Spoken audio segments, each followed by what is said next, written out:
Hello, नमस्कार, प्रणाम, हर हर महादेव। तो कैसे हैं आप सब? उम्मीद है सब बढ़िया होंगे। तो स्वागत है आप सभी का फिर से हमारे एक नए वीडियो में। तो फ्रेंड, आज मैं बात करने वाली हूँ मन के ऊपर।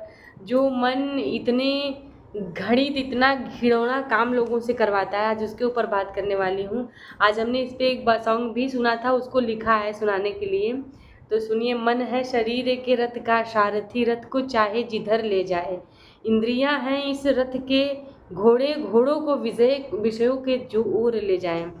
तो देखिए, ये जो मन है ना, मन शरीर के रथ का सारथी है। ये मन मन से ही तो शरीर चल रहा है, मन से ही तो सारे गलत काम अच्छे काम सब हो रहे हैं।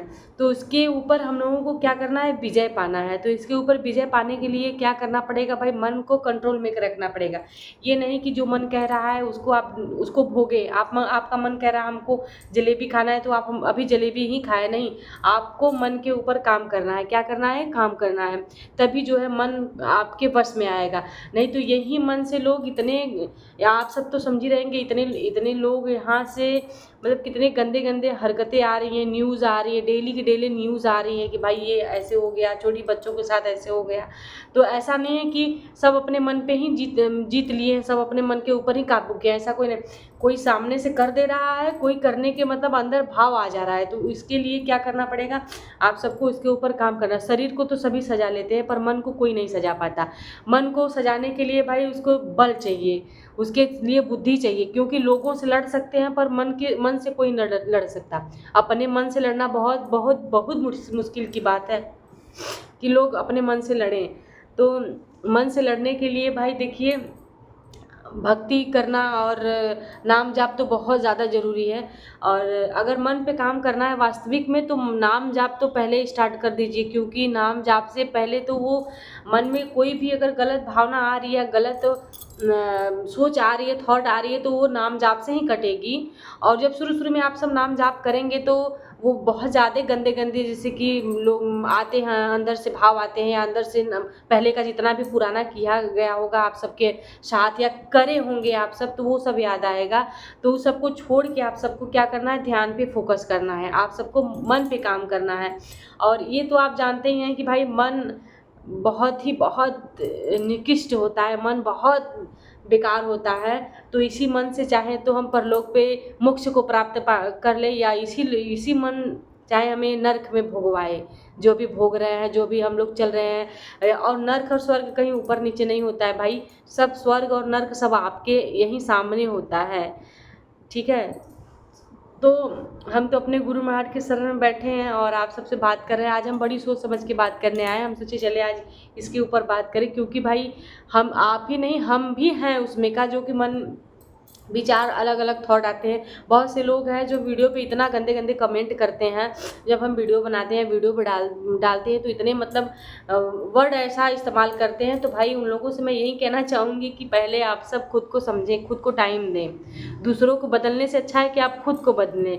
जब समुद्र का पानी खरा है तो वो खरा ही रहेगा, उसमें चीनी मिलाने की ज़रूरत नहीं है। तो जो जैसा है उसको वैसा ही रहने दीजिए। आप खुद पे काम करिए, आप खुद के ऊपर जो है विजय पाइए, दूसरे के ऊपर नहीं। मन से लड़ना बहुत बड़ी बात है, मन से लड़ना चाहिए।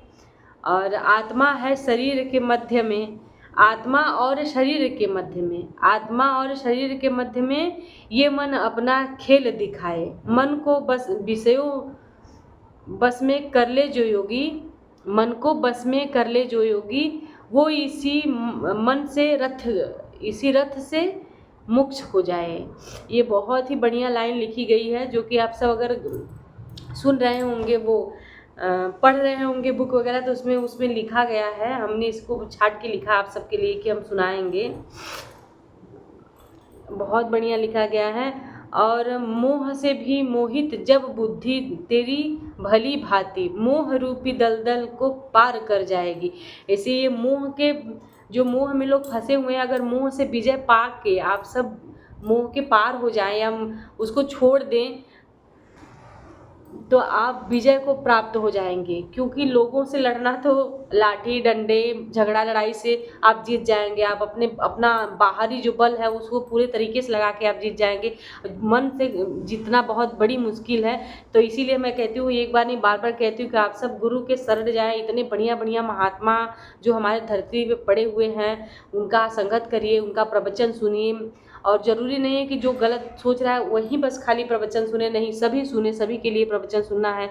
आजकल लोग मंदिर और मस्जिद ज़्यादा करके जाते हैं, तो बच्चों के लेकर हमारा तो यही थॉट है कि आप सब बच्चों को लेकर जाएं, आश्रम जाएं, किसी बढ़िया से कहीं जाएं, अच्छा जगह घूमें और वहाँ पे जो है बढ़िया से पॉजिटिव वातावरण रहता है अच्छा सा।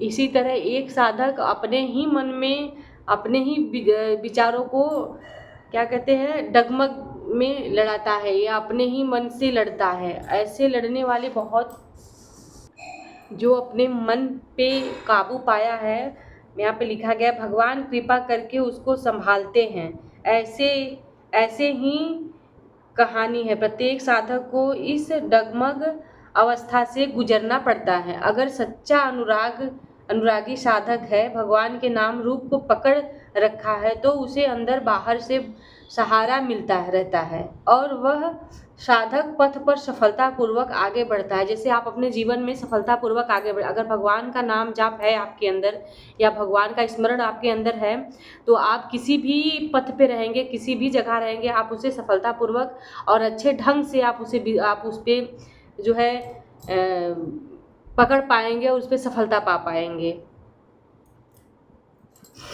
पूर्वक आगे बढ़ता जाता है। जैसे कुम्हार सच्चे घड़े को अंदर से हाथ का सहारा देता है और बाहर से गढ़ता रहता है, इस तरह घड़े का सुंदर रूप तैयार हो जाता है। ऐसे ही बाहर भीतर से वही संवारता है। अंदर से आत्मिक निर्देश आत्मविचार मिलते हैं। अपने आप से अपना सहवाद होता है, जैसे कबीर दास के इस भजन में देख सकते हैं। इसमें बता रहे हैं भगवान की आप बस खाली नाम रूपी जो है माला को आप जपते रहिए अपने सांस प्रश्वास पे, और भगवान आपको बाहर से भीतर से हर जगह से आपको जो है संभालते रहेंगे। डगमग छड़ी दे मन बोरा, अब तो जरे बरे बनी आवे, लिन्हो हाथ सिधोरा, होई निशंक, मगन है नाचो, लोभ मोह भ्रम छाड़ो, सूरो कहा मरते रड़पे, सती न सचे। अब तू यही बखत ये जो है दोहा कबीर दास का है। इस प्रकार एक साधक अपने में ही अपने मन की डगमग अवस्था को अनुभव करता है और अंदर से ही समाधान भी प्राप्त कर लेता है। जब मन विशेष रूप में विचलित होता है, तब बुद्धि विवेक विचार कुंठित से हो जाते हैं। आत्मा निर्णय कुछ हो नहीं पाता। तब फिर वहाँ तो अर्जुन की तरह आर्तभाव से इष्ट देव गुरु के सम्मुख आत्मार्पण ही श्रेयकर है। आत्मा समर्पण के लिए गीता में अर्जुन द्वारा कहे गए ये शब्द विषय वाडंबर में बेजोड़ है। जब कोई विषय अपने हृदय को खोलकर इस प्रकार गुरु के सामने रख देता है, तब वह पुरुषोत्तम उसे गीता का ज्ञान कराता है और सर्वभावे प्रपन्नता की इस एक शर्त पर उस शिष्य के श्रेय प्रेय साधने को प्रतिज्ञानबद्ध होता है। उसे निष्कुल्स कर देने का आश्वासन देता है, शोक रहित कर देता है। यथा इस तरह से साधक की योग्यता, पात्रता और साधक शैली के अनुरूप उसे अंदर बाहर से मार्गदर्शन मिलता है, संरक्षण मिलता है। हाँ, प्रपन्नता की शर्त उसे अवश्य पूरी करनी पड़ती है। इस संबंध के बिना भगवान की कृपा का पात्र होना कथापित संभव नहीं। प्रबोध। अर्जुन बड़ा भारी ज्ञानी बन रहा था कि इस तरह से दोनों पार्टी मिला के अगर त्याग हो जाएगा तो धर्मात्मा मैं बनूंगा और ये सब बच जाएंगे। लेकिन कृष्ण ऐसी पींच में डालेंगे कि सांसारिक धर्मात्मापन वही नहीं बनने नहीं देंगे और कहेंगे कि तू इनको मार, अगर ये नहीं मरेंगे तो तुम कुछ नहीं कर पाओगे, ये तो सब मेरे द्वारा पहले से ही मारे हुए पड़े हैं, तुम केवल निमित्त मात्र बनो। माता मारे परम पद पावे, पिता बधे सुख होए, गौ काटे वैकुंठ सिधावे, संत कहावे सोए। इन्हें मारना पड़ेगा, मन से हटाना पड़ेगा। माया रूपी महतारी को मन से हटाने में कल्याण होगा। माया को मन से हटाओ। हमारा वीडियो हो गया पूरा और इसके आगे मैं कल सुनाऊंगी आप सबको। जो वीडियो यहाँ तक देखे हैं तो प्लीज़ वीडियो को हमारे लाइक सब्सक्राइब शेयर ज़रूर करिएगा और सपोर्ट बहुत ज़्यादा करिए आप सब, क्योंकि आपके सपोर्ट के बिना हम कुछ भी नहीं है। हम बहुत मेहनत से वीडियो बनाते हैं भाई, बनाने का मन नहीं करता फिर भी मुझे बनाना पड़ता है।